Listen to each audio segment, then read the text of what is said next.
Hey, how's it going? Window Doctor, PhD in the house. What's up, guys? I wanted to get on here and answer a few questions that I get asked a lot. Probably the number one question that I get asked is, how did you start your company? How did you build up your clientele as quickly as you did, or how long did it take? It took me about, I'd say, a month to get like my first $500, $1,000 route. But that was a lot. That was zero advertisement. I went out there and I asked everybody. I mean, if I saw a store, if I saw a company, if I saw a restaurant, I was stopping and I was asking. And I got turned down a lot more than I was told yes. But that was really my strategy going into it, was I was not going to let being told no 18, 19 times out of 20. I wasn't going to let that get me down. And every time I went into a new company, a new restaurant, and said, hey, my name's Daniel Goad, I'm with Empire Window Cleaners, your windows look dirty, I'm going to be honest with you. And that's what I was. I was honest with these people. And honestly, that was the scariest pitch I've ever come up with, because I'm straight up calling them out and saying, hey, your windows are dirty. Dirty as hell. Don't you want them cleaned?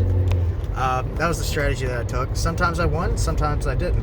I'm surprised I never got cussed out for calling somebody out when it was being dirty, but it worked. It worked out a lot. I've had a lot of days where I just got told no all day long, and then the next day it seems like people won't say no. Appearance goes a long way. I find that whenever I wear an Oxford button-up shirt, or just look nicer, more professional, I get a lot more business. Excuse me. Also, I found that if I go in with my equipment, with my BOAB, bucket on about, I get told yes a lot more. I don't know if it just looks like I know what I'm doing. It could just be my friendly face. I don't know.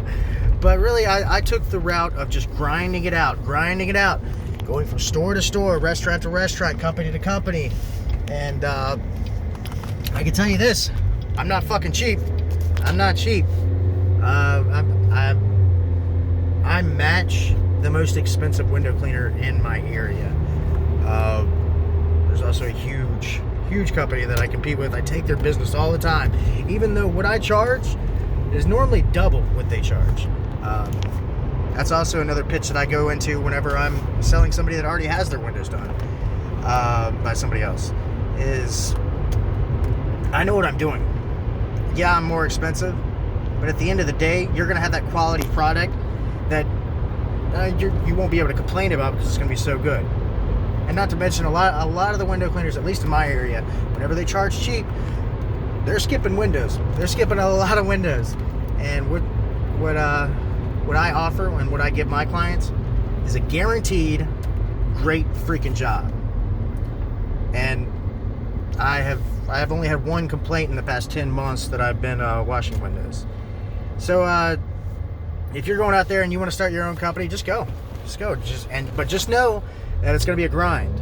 It's going to be a grind, and you can't be afraid to be told no, because you're going to hear a lot of no's. But at the end of the day, if you keep pushing and pushing and pushing, it's like Marshall Silver said. He's one of my favorite salesmen of all time. He's a great hypnotist, funny guy. I saw him speak once in Orlando, Florida when I was 11 years old. And he said this. He's like, if you knock on 100 doors and offer a product, you might get told no 99 times, but at least one person is going to say yes. And that's the mentality. That's what I go into every sale thinking. It's like, this could be the one right here. I mean, granted, my closing rate is a lot better than 1 out of 100, but if you go in with that mindset that somebody's going to say yes, and that every client is a new client, then you're going to have success. You go in with a positive attitude. You don't go in with the last sale on your mind. If you had a bad last client that said, or he's not your client, but somebody that said no, they don't want your services. Maybe they were having a bad day and they were being a dick. Maybe they were being an asshole. If you find yourself that you got down after that last sale, and you feel like you've lost all your mojo, take a break. Take 30, 20 minutes. Take as long as you need. Before you move on to the next client, because you do not want to bring that energy into the next sale. Every sale is a new sell. It's different. It's a different person. They're having a different day, and it goes the same way. Because I asked multiple people, or I asked the same person multiple times every other month, because I don't give up on these people. I keep going back, even when they say no. I keep going back. There's been one person in particular that said, "Hey, I do not want my windows washed." And I went back once a month, every month, and he would say, no, I don't want my windows done. I don't want my windows done. I've told you, I don't want my windows done. And I kid you not, on the 6th month of me asking, he acted like I had never asked him in my entire life. And he acted like he didn't even know me. And he said, "Oh my gosh, I've been looking for a window cleaner. I need a window cleaner now." And come to find out, this guy has 4 different gas stations. He was my biggest client at the time when I first started, and it was a big deal to me. But it just goes to show that persistence pays off. I did that for 6 months. The guy acted like I never asked him. He's like, "Yes, I need your services," and now I do them every 2 weeks, all the stores. So never give up. Just keep pushing, and eventually you're going to have a hell of a route build up. But like I said, I've been doing it for 10 months now, and it's great. It's really great. It's really great. There are times of the month where I can barely keep up. So if you're thinking about getting into window cleaning, maybe you've been window cleaning windows for a long time, and you've been working for somebody. Maybe you're thinking about going out on your own. If that's you, I'm going to tell you this. It's not hard, but it's not the easiest thing in the world either. I mean, you're going to work. And I can tell you this, that once you do get your route built up, once you start getting those yes, once you have that clientele, that route going good, you're going to think, hell yeah, I'm so glad I did it. You're never going to want to work for another man ever again. So I feel like I've rambled on for long enough now. So yeah. Window Doctor PhD out. Let's go.